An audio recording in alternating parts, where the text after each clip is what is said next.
What I want to do now, we are going to jump into the criticism of the philosophic case for the pro-life view. But before we do that, I want to give you where we ground our case. The pro-life view is grounded in a view of human persons known as the substance view of human persons. Let me define what a substance is. A substance is distinguished from a property thing. You have substance and you have property things. Substances are living organisms that maintain their identity through time and change. In other words, if you lose an arm, are you still you? Yeah, you are. In fact, any physical change to your body that doesn't kill you, you retain your identity through that change. If you lop a branch off your tree, is it still a tree? Yeah, it's still a tree. If a dog loses a leg, it's still a dog. And why is it still a dog? Because the dog has an inner nature that sets its parameters, determines its growth trajectory, and determines the kind of thing it is. And human beings are the same kind of thing. We have a human nature that determines how we grow, how we develop, what our ultimate capacities will be, and we retain our identity through time and change. For example, the cells in your body have gone through massive changes over the course of the years you've been alive. A lot of them have been completely replaced. In what sense, then, are you the same person? Well, it can't be that it's just something physical, because if that were the case, every time your physical parts changed, who else would change? You would. You'd be a different person, right? What is it that unifies us through time and change? It's our human nature, that immaterial essence that we have that grounds our identity through time and change. Human beings, according to the substance view, are valuable in virtue of the kind of thing we are. Meaning that if we are valuable today, we were what back then? Valuable, because we're identical to our former embryonic selves. We've had changes in our functional abilities. We have changed in our talents, our appearance, our skills, but the kind of thing we are has never changed. We are the same being now as we were then. Now contrast that with my automobile. My automobile, if I change the motor and tires, do I technically have the same car? Not really. I've changed the parts, right? The car does not have a unifying nature that holds it together through time and change. Greg Kokel uses a good example. He says, imagine if I replace plank by plank every piece of wood on my deck. Do I still have the same deck when I'm all done? Well, not really. The parts have changed. Still looks like a deck, but really it's different. If I take my '69 Ford Mustang that I wish I still had, before I sold that thing, may God forgive me, and I replace the motor, and I replace the transmission, and I soup up the suspension, well, you know, I've got a different car, I really do. My son, who's 19, decided last week he had to go put Flowmaster dual exhaust on his 2002 Mustang and put one of those speaker systems in the trunk, those big, huge things that sounds like an earthquake a mile away. I don't understand kids. But anyway, he changed some things in his car. And it cost him more than he was anticipating, I'll tell you. What a awakening that was. But he doesn't have technically the same car he did. That's the difference between a property thing that has parts and a human being that is a substance thing that has a nature that unifies it through time and change. Now, why does this matter? Why am I even bringing up this whole substance thing, property thing? Here's why. The substance view says that you are identical to your former embryonic self. You're the same being through all of the changes since your beginning, which means that if you are intrinsically valuable now, you were intrinsically valuable back then. That's the substance view, and it helps explain things. For example, to borrow an illustration from Frank Beckwith, suppose you have a favorite uncle we'll call Uncle Jed. And Uncle Jed is in a terrible accident, goes into a coma, loses consciousness, loses the ability to function with self-awareness, Is he the same person while he's in that coma that he was before? He was. Would it be wrong to kill him in that position? Well, it would. Now let's say he wakes up, but he has none of the memories of his past life. He's starting all over. Touches the hot stove, burns himself. Wasn't there a movie regarding Henry Harrison Ford, something like that? Yeah, that kind of thing. Is he the same person as he was before the accident? And is he the same person as he was while in the coma? Yes. So what is it that unifies him? It can't be self-awareness. Why? Because he lost it, right? And then regained it. So something else grounds his identity through time and change. The substance view says what grounds his identity is his inner nature that remains the same. If we don't have that inner nature, then I don't know how you account for someone losing functional ability and regaining it and saying they retain their identity. It's like changing parts on a car, if that's all we are part things. So that's the substance view. Now, some challenges that come to that view. The first is that the embryo is not self-aware. Now, just a little warning here. We're starting to get into the graduated, accelerated, advanced apologetics part of this. I want to help you out here. If you start to get discouraged that you're not following me, it's in the notes, and I do explain it fully. So in the interest of time, I will go through it quickly. You can always stop me if you want clarification, but don't think, oh boy, I'm losing it, I'm dumb, I can't keep up with this. No, it's new material, don't sweat it. It's in the notes. It's okay. I was where you were at one point, listening to J.P. Moreland explain this to me, thinking I am the world's biggest nerd. And thankfully, J.P. was very patient and coached me through, and I began to get this. So I understand if this is new to you. Don't panic. It's okay. First objection to the substance view of human persons is that embryos are not self-aware. What's doing the work in this view, according to this view, is that you have self-awareness. Marianne Warren would be someone who believes this. She argued that for a human being to be a person with a right to life, they have to be a person. That there's a difference between being human and being a person. This view is not new. John Locke believed that we needed to divide between man and rational person. And you will find that when you read your Sutton book, that's one of the reading books that you have, the book by Agneta Sutton on Christian bioethics, she does a very nice job of tracing this history of dualistic thought that says you can have a human being here and a person over here.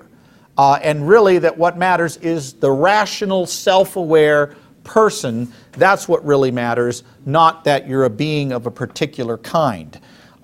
Marianne Warren says that for a human being to be a person and hence have a right to life, they have to be self-aware, they have to be able to react with their environment, they have to be able to have some sense of continuance over time. Now, she doesn't say you have to have all these things, but you got to have at least a few of them or you don't count. Another person who argues this way is Paul Simmons. Paul Simmons argues theologically, believe it or not. He says human beings bear the image of God, but only if they're persons. Only if they're able to function with a sense of moral awareness. Only if they are able to act in community. All right? So what gives us value, according to this view, is not the kind of thing we are by nature. Rather, it's the functional ability we have to immediately exercise an accidental thing like self-awareness. Now, the substance view comes along and says, wait a minute. I can lose self-awareness and still be me. So how does this work? And what we end up getting is people who have a difficult time explaining why humans have value in the first place. So let me just throw this out to you. What right away strikes you as a problem with a view that says the embryo is not self-aware, therefore it doesn't have a right to life? Let's just start with picking out some things that are good problems with that view. Well, if you're in a deep sleep, then we could kill you. You got no value. How about when I'm in a coma, a reversible coma, or a deep sleep? Yeah. Don't bunk out at Marianne Warren's house tonight. Yeah, exactly. What else? How do you measure self-awareness? How do you measure it? Like, okay, how much of it do I have to count? How can you tell that there's none in an embryo? I would say we can pretty well determine there's not self-awareness even after birth, which raises one of the big problems with this view. Who else is disqualified? Newborns. Newborns are not self-aware. In other words, seeing themselves exist over time and as separate entities to their mothers. The best research to date indicates that doesn't happen until several weeks after birth. And that's exactly Peter Singer's point in this book. Singer, though his conclusions appall us, is brutally consistent. And I appreciate that. Singer says, hey, all you abortion rights advocates out there who think you can draw this magical line at birth and say, kill the fetus before birth, no problem, but you can't do it after? Fetus isn't self-aware, newborn isn't self-aware, you can kill both. Now, he's being consistent. He at least is pushing the argument where it goes. If self-awareness makes us valuable, newborns fail to qualify. What else? What other things can we point out about this view? Handicapped folks that have some... Mentally disabled folks? Sure. Yeah. You could probably argue that animals like chimps could be self-aware, and so which one is really a person? Like, the lines just become so blurred that it just becomes ridiculous. Precisely. That's exactly what Singer says. Singer says many animals are more self-aware than many infants. Therefore, who's the real person? The self-aware chimp or the newborn? Singer's going to say you have a greater duty to the ape than you do the newborn.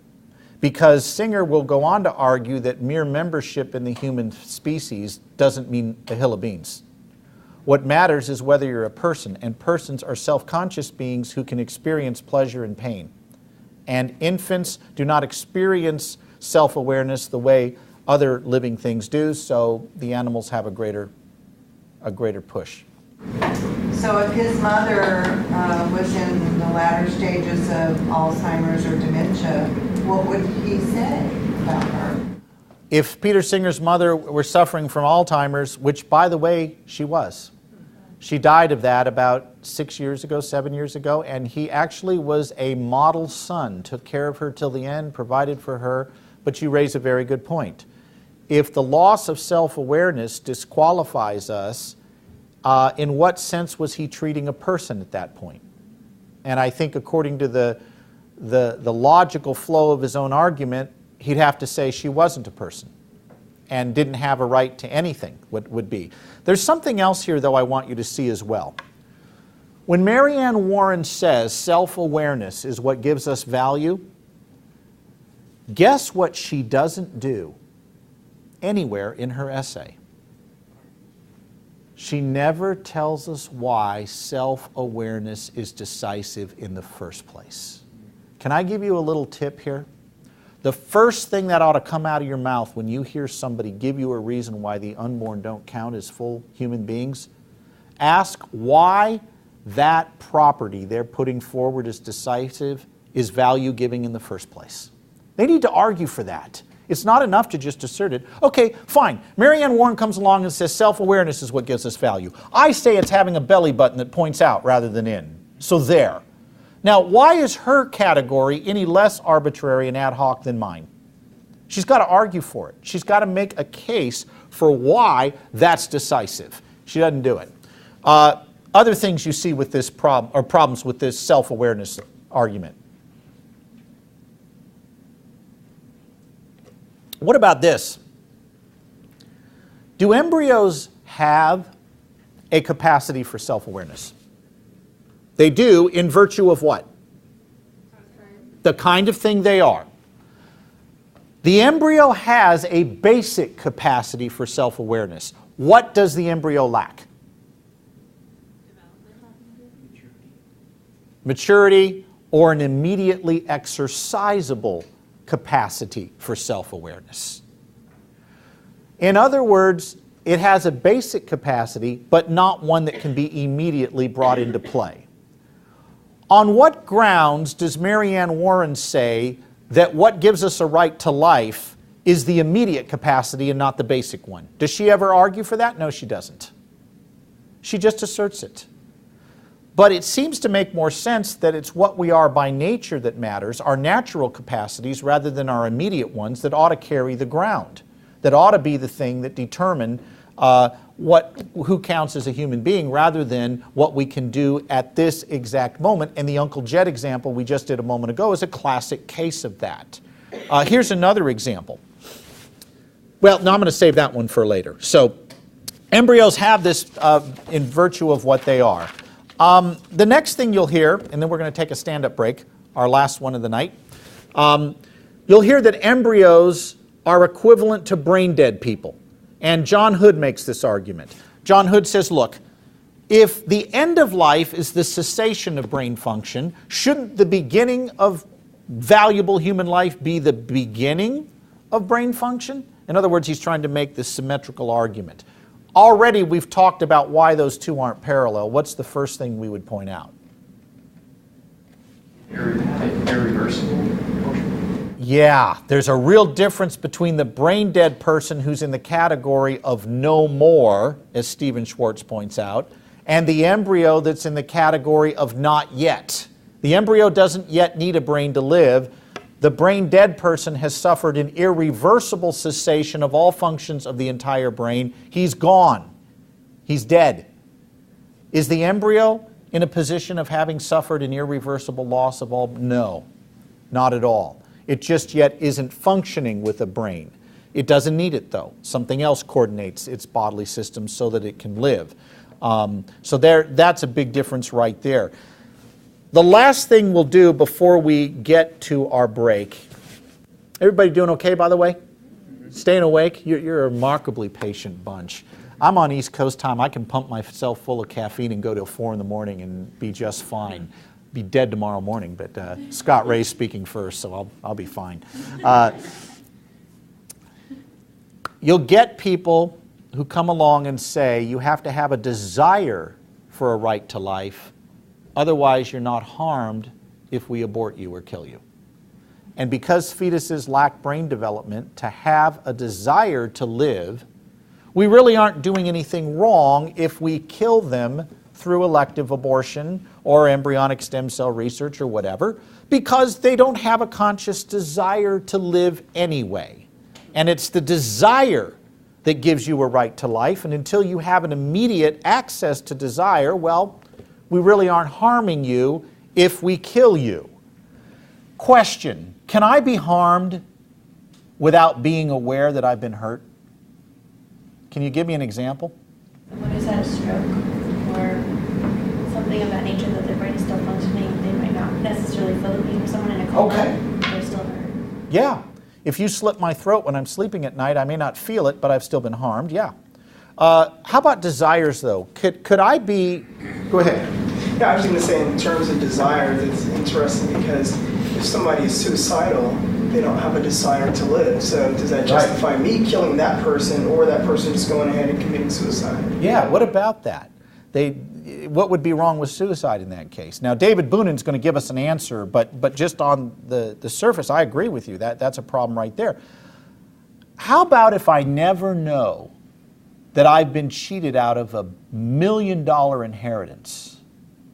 Therefore, I don't desire the inheritance. But I got cheated out of it. Have I still been wronged? Yes. Yeah, absolutely. How about a child that doesn't know it's entitled to proper nutrition and education, and therefore someone says, well, I'm not going to bother to educate the kid or worry about feeding him anything but Twinkies? Is that child still being harmed even though it may not desire good nutrition and education? Yeah. So you have a real problem there with grounding rights in desires. But now is going to come along a fellow by the name of David Boonen who's going to clear all this up for us. Lest I sound too cynical, David Boonen has written what I happen to believe is the best defense of the abortion choice position that's out there. I don't think it succeeds. But David Boonen, in his book, A Defense of Abortion, argues two things, the first of which we'll take up now and the second we'll take up tomorrow.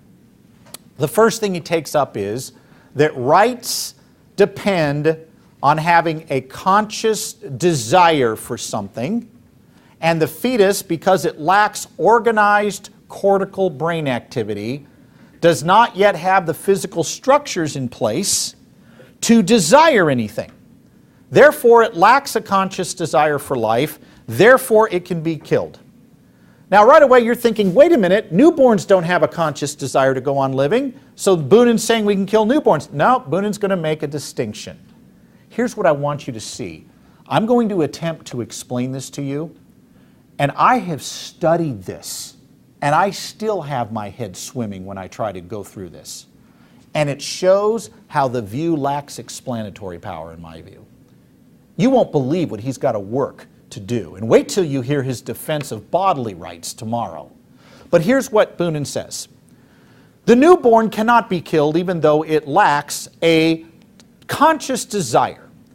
And Boonen goes on to say we need to distinguish between occurrent desires, those desires that we have and are immediately aware of, such as your immediate desire right now that I would shut up so we can go on break. Okay? You have an occurrent desire. But you also have, says Boonen, what are known as dispositional desires. Dispositional desires are those desires you have that you're not consciously thinking of, but you nonetheless have them. For example, a desire not to die early from cancer, to live long. A desire to have a happy marriage. A desire that your children grow up a certain way. You may not immediately be thinking of them, but you still have them even though they're not in your immediate awareness. Everybody clear on that distinction? Boonen then goes on to say that the right to life is grounded in our dispositional desires. So even though the newborn may not have an occurrent, immediate desire to go on living, it still has a dispositional desire that we can ground in its cortical brain development. It has the sufficient brain structures in place to have that desire. Dispositional desires ground a right to life, not your immediate ones. And that way he can say, see, I can disqualify the fetus, but I don't have to do like Singer does and turn right around and disqualify the newborn. Now, you made a point about what about the suicidal person who doesn't, was it you? Yeah, that wanted to kill himself. Here, Boonen makes another distinction. Sorry for all these distinctions, but here we go. Now Boonen's going to distinguish between actual desires and ideal desires. For example, can I borrow that bottle of water that's sitting on your desk? You are a very thirsty man. You have been working out in the yard, and it's been a 100-degree day, and you have done yeoman's work replanting the garden. You see this bottle of cool water sitting on the counter. You have an actual desire for that bottle of water. It's cold. You're just waiting to chug it down. What you don't know is it's laced with cyanide. Now, you have an actual desire to drink it, but Boonen would say, wait a minute, what trumps your actual desire at that point is your ideal desire. Your ideal desire is not to die from drinking that. Even though you're not consciously aware of the problem, you still have an ideal desire not to be harmed by the water. Everybody following where we're going with this? I'll give this back to you before I drink from it, because I have an actual desire. So what does this all mean? Boonen says newborns have dispositional desires to live even though they're not consciously aware of it because of the nature of their brain development. They also have ideal desires to live, and because they at least have those two things, we ought not destroy the newborn where we can destroy the fetus. Okay? That's the basic argument that Boonen's going to put forward. So what I want to ask you as we go to break here, what are we going to say to Boonen? How does he know that the newborn has all these desires, but before it's born, it doesn't have any of those desires? So we could question how he knows they have this. Now, keep in mind, he's not saying they actually have these desires. He said we should attribute them those desires the way we attribute to him the desire not to drink that, even though he wants it at that moment. So we attribute these desires. Why shouldn't we attribute those desires to the baby before it's born? Boonen's answer would be the reason we don't attribute it to the fetus is because it lacks cortical brain organization that would allow it to have any kind of desire. Yeah, that's exactly what you should be doing, huh? Yeah. But it will, well, at what point during the before it's born, is he trying to say the brain won't be functioning that way until after the baby is born? 28 to 32 weeks, he says, is when cortical brain activity kicks in. All right, what's the first, go ahead. 28 to 30 weeks after it? No, 28 to 32 weeks in the womb. Yeah, in the pregnancy. 28 to 32 weeks in the pregnancy. Yeah, thank you for clarifying that. What's the first question we should ask Boonin at this point? Why is that value giving? Exactly right. Do you think he gives an answer? Nope. Nope. Doesn't do it. Doesn't do it at all. So let's use a little bit modified Uncle Jed example here. Uncle Jed is in a terrible accident. He goes into a coma, and while he's in the coma, the doctor appears to the family and says, here's what's true of Uncle Jed. His injuries are such that he has lost all of his memories of his past life. He has forever lost his conscious connection to his past life. He will come out of the coma in 9 months, but will have no conscious connection to his previous life or desires or awareness. In that exact moment in the coma, isn't Uncle Jed essentially in the same position as the standard preconscious fetus? Now, do you think Boonin would say we can kill Uncle Jed at that point? Actually, he would say no. And my question is, why not? It seems to me Uncle Jed lacks both occurrent and dispositional desires at that point. So what grounds Uncle Jed's right to life? I think Boonin would say, and Beckwith agrees with this, I should say I agree with Beckwith since he is the one bringing this up. Beckwith would say that Boonin would argue that even though Uncle Jed has to relearn everything again and has no connection with his past, he still shouldn't be killed as a human being. Uh-oh, what's doing the work then at that point? Desires or something else?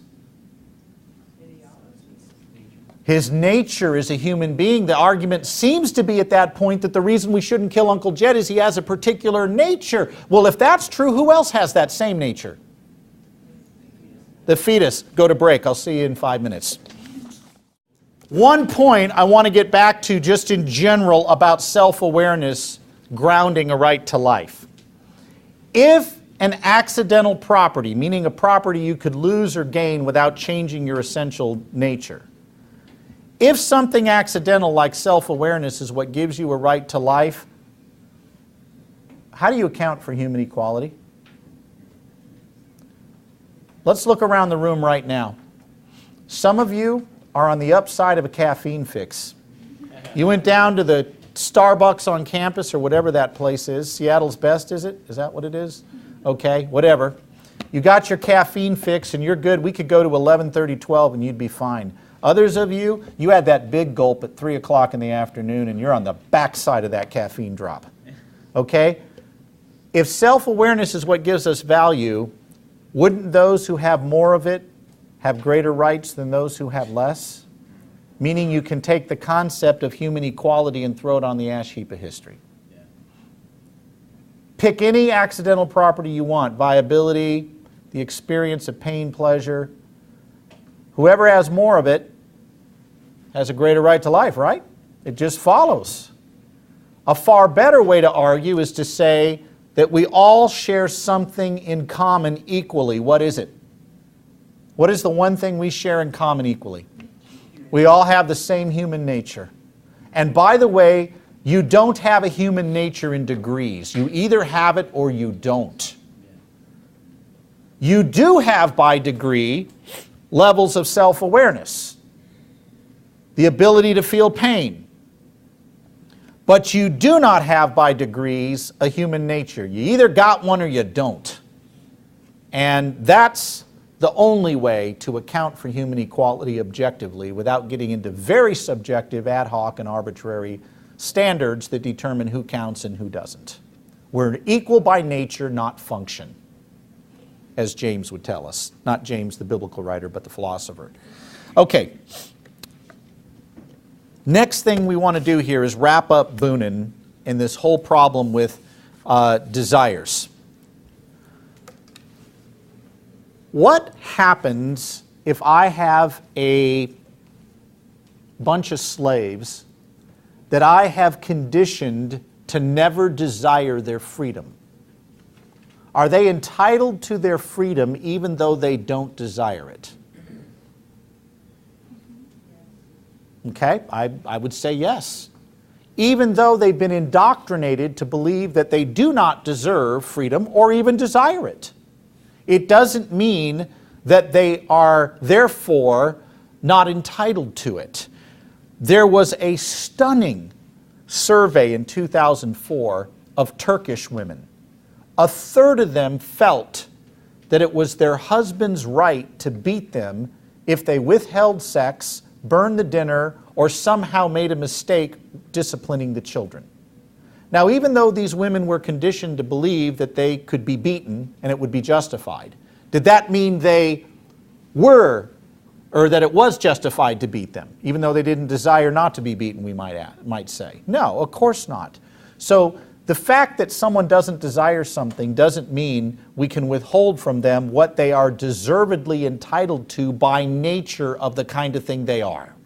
And what's doing the work, or ought to do the work, is the nature of the being, not whether it has desires that are immediately exercisable in this case. Here's another example Beckwith uses to show where this whole desire paradigm falls apart. Boonin, you'll remember, argues that having a cortical or organized cortical brain activity is what gives us the ability to have self-consciousness where we can experience desires. Suppose one of these slaves that we just mentioned, says Beckwith, has a child in the womb, and the slave owner contracts with an entrepreneurial enterprising science guy, who performs a surgery on the fetus so that it never develops organized cortical brain activity, and therefore never desires freedom, or anything really. Would Boonin say that was wrong? I mean, what would be wrong about it? Was the child harmed? Well, we would say so, but how would Boonin say so? The child's brain was altered before it reached organized cortical brain activity. Okay? So it doesn't desire anything, and the surgery was done before you had organized cortical brain activity. So would Boonin say that was wrong? What do you think? I think he'd have to say no, but I'll bet you he wants to say yes. But what would be his argument? Wouldn't he probably have to say something like, well, that's wrong because that entity deserves something else? Well, wait a minute now, what are we talking about at this point? Nature is doing the work, not desire. And that is, I think, what we need to look at. Here's another example. Now I'll save that for Pinker. All right, any questions on Boonin regarding organized brain activity? All right, let's jump to one of my favorite people, Mr. Steven Pinker. MIT philosopher, defender of infanticide, wrote an article several years ago that put his name on the map, arguing about the reasons women might kill their newborns. And not that he came out and said you ought to do that, but basically said, you know, it's not entirely irrational that some women would do this. And certainly opened some questions. Steven Pinker argues the following.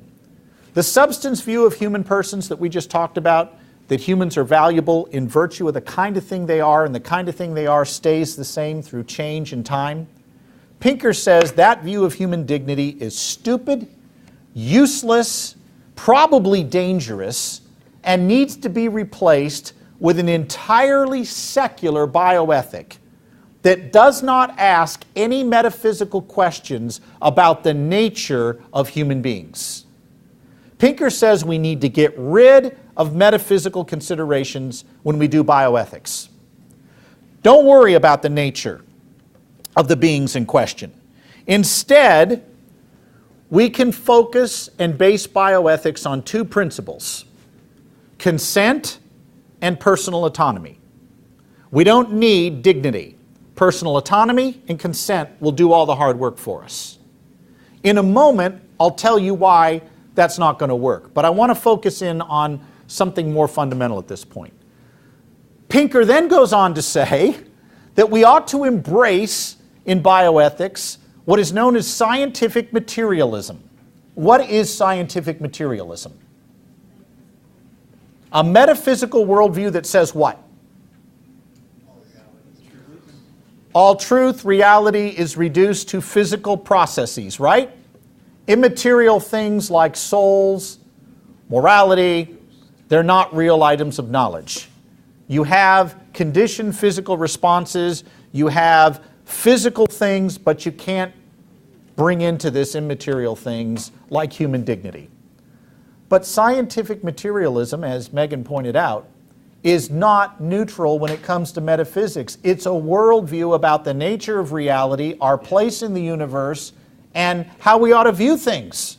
So on one hand, he gets on our case for doing metaphysics, but of course, he jumps right in there and brings in his own. He's not neutral in the least, to put it mildly.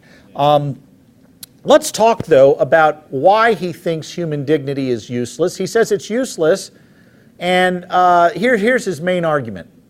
Human dignity is subjective because cultures disagree on what it means. Now, those of you that have listened to Greg Kokel and Frank Beckwith's teaching on relativism, you right away are going, wait a minute, that's called society does relativism, the belief that because cultures disagree, nobody's right. But wait a minute, how does it follow that because people don't agree on human dignity, that the concept itself is vacuous? Obviously, people disagree with Pinker, don't they? Which would mean what about his own view? Can't believe it. Can't believe it because people disagree with it. If disagreement means there's no truth, his own view falls apart. His own view of human dignity is thereby defeated, and he's got a problem. I think he's also got a problem with autonomy and consent. And in the interest of time, I'm just going to blitz through this, and you can stop me if you want. Let's ask if autonomy alone can do the work we need to have in bioethics. In other words, personal freedom and autonomy.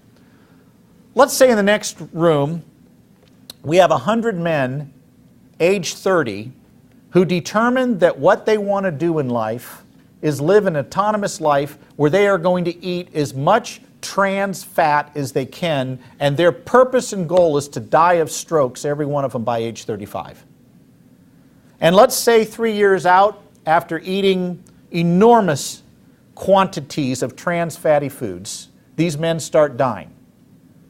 And as men start dying, the remaining survivors triple the amount of trans fatty food they're eating to expedite their own dying processes. Would Steven Pinker, do you think, say that those men were wasting their lives and not living up to their potential? Do you think he would?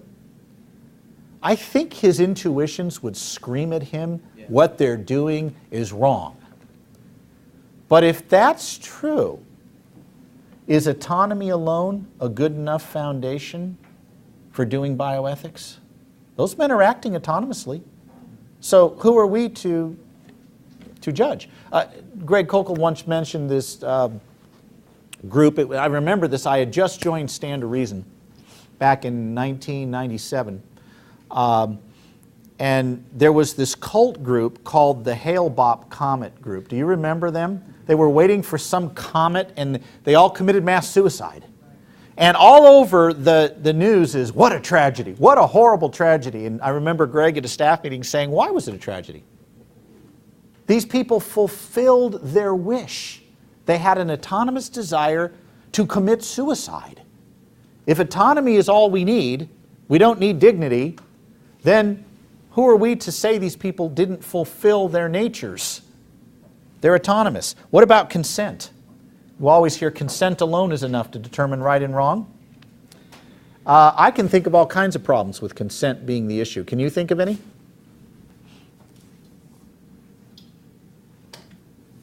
There was the case, I think, in Germany of the man looking for someone to cannibalize, and Yes. the person actually consented to it. There was a man in Germany, precisely correct, who put out an ad saying that he wanted to eat someone alive. And he found someone who agreed to it, consented to it. And that's what the plan was. Now, if consent does all the work, then what's the problem here? How about this? If the Jews had consented to the Holocaust, would that have made it right? So I think we can see that there's issues with Pinker trying to throw out human dignity and substitute consent and autonomy. Runs us into all kinds of problem, including the Turkish women we talked about just a few moments ago. Go ahead. Don't consent and personal autonomy, don't those presuppose human dignity at some level? I mean, why would you need a human's consent? Why would it be important for a human to determine their own course unless there's something valuable about them and being able to do that? Yeah, and why do we require consent if humans have no intrinsic nature that's valuable to where we would ask for it? I agree. Now, as Christians, we would not argue that consent and autonomy mean nothing. Yeah. We just don't believe they're ultimate. Yeah. Do we believe in consent? Of course we do. Can a physician perform an unwarranted surgery on you that you have not consented to? Of course not. That we would say that's wrong. We also think you have autonomy. If you choose to not have a certain treatment, you have that right to refuse it. But we don't think autonomy and consent are the foundation for bioethics. They are considerations, but they are not the foundation. There are other moral factors that come into play. Pinker's going to say, no, forget all the other metaphysics. Let's just go with consent and autonomy. Well, we see where that leads us. All right, we're going to wrap up tonight with Peter Singer, and then very quickly talking about what about those who throw the religion objection at us, and then we're done. And we will get out 10 minutes early. For those of you that want to stay here till 2 in the morning, my Diet Coke is still going, so we're good. Here is Peter Singer, the guy who argues that we can kill newborns. Very briefly, Peter Singer helps pro-lifers out at an intuition level, because people hear him and go, yuck. Kill newborns up to 30 days? Huh? They go, yuck. But Singer is brutally consistent, though he arrives at the wrong conclusions. But he gets to the right point of saying there's no essential difference between newborn and fetus that would justify saving one and not the other. For that, I give him credit. But Singer is going to go on to argue throughout his book, Practical Ethics, and other places, that what matters is having an immediate capacity for pleasure or pain. All animals are equal in their ability for pain and pleasure is going to be one of the foundational pillars of his view. And we cannot set the human animal apart from other animals and say humans have a right to certain dignity that others don't simply because they're members of the human species. He calls that speciesism, where you elevate your own species above other living creatures the way that some people elevate their own race above other races and thus are guilty of racism. In Singer's mind, speciesism and racism are one and the same. They're cut of the same cloth. He goes on to argue, as was mentioned earlier, that there are certain animals who are self-aware and therefore are persons, and there's certain humans who lack self-awareness of seeing themselves exist over time and having an ability to experience pleasure and pain. Therefore, the animals are the true persons and the human may not be. Membership in the human community does not confer personhood. What confers personhood, and that's what matters, is the capacity for pleasure and pain that you have because you're a self-conscious being. Everybody with me on Singer so far? And as a result of that, Singer says, yeah, you can kill the newborn. You can kill the newborn because it's not yet a person. I will argue that Peter Singer's view has savage inequality for both animals and humans. Because in Singer's view, it's your capacity for self-consciousness, seeing yourself exist over time, capacity for pleasure and pain. If you have more of that than some other animal, what do you have? More value. That means animals that have greater amounts of that than other animals have greater rights, right? And Singer can't account for that. He says all animals are equal in their ability to feel pain and pleasure, but they're really not, are they? And that would mean then that there really isn't an equal standard there. We've got inequality. But here's something else that I believe it was J.P. Moreland who said this. I don't know for sure, but it's been a while. Let's assume it is J.P., and if this is a bad argument, it wasn't J.P., okay? But I think it was. Can Singer himself escape the charge of speciesism? Let's toss that around for a moment. Can he? And if not, why not? What does Singer say is decisive? Rationality, self-consciousness. What are those typically traits of? Humans. So what is he judging the animals by? Human standards. How come having alligator traits isn't what gives us value? Tough skin and powerful jaws. You see, he's judging the animals by what kind of standard? A characteristically human standard, which means he's guilty of speciesism. Does that make sense? Yeah. I think that was J.P. who said this, because I think it's a brilliant observation, and I know I didn't come up with it. So I'm going to say it was J.P. But that's exactly right. Think of the counterintuitive examples, though, that come from Singer's view. You have, as Robert George and Patrick Lee point out, a juvenile rat over here with a tremendous toothache. And you have a 3-year-old boy over here who also has a toothache, but it's not quite as bad as the one the rat is experiencing. Under Singer's view, who gets priority treatment? The rat. The rat. There's also a grounding problem with Singer. Singer makes it very clear we've got to give up this belief in God. We have got to give it up. We've got to accept, and he says this in Practical Ethics, we've got to accept that there's no ultimate meaning. We've got to accept there's no God to catch us. We just got to accept that, is what he says. But then he goes on to make, after saying this world has no ultimate meaning, to make a series of universal oughts and shoulds. We ought to respect animals. We ought to minimize their pain, maximize their pleasure, treat them humanely, grant certain ones of them rights. How does he account for these oughts in a world where human beings are cosmic accidents, where a universe came from nothing and was caused by nothing? Where do these oughts come from that he is so quick to throw out? Now, let me be clear about something. Can Singer the atheist recognize moral oughtness? Yeah, he can. That's written, by the way, in Scripture. Romans tells us that it's written in our hearts and our natures as human beings to recognize certain moral truths, even though in his case he's going to have a bear of a time grounding them. How's he going to ground these moral oughts? If we're all the products of accidental chance, I don't know where you get objective morality. If you get a chance to do it, Greg Koukl and Michael Shermer had a debate on Hugh Hewitt's show back in, 9 months ago. And Greg pounded Michael Shermer, the atheist, on his inability to ground human dignity and right and wrong. And Shermer struggled all over the map to say why certain things are wrong in themselves. He couldn't do it. And I think Singer has the same problem. But here's another issue. If we ought to grant animals a right to life, where does that right to life come from? If we ought to grant them the right to have dignity, where does it come from? Now, Singer's going to respond with a half answer. Well, humans have no more right than animals. That's going to be his answer. But that's not what we're really asking. Why does anything have value and a right to life? Is what I want to know him to answer. I want to know, how do we account for that in his system? And I don't see how we account for it in his system.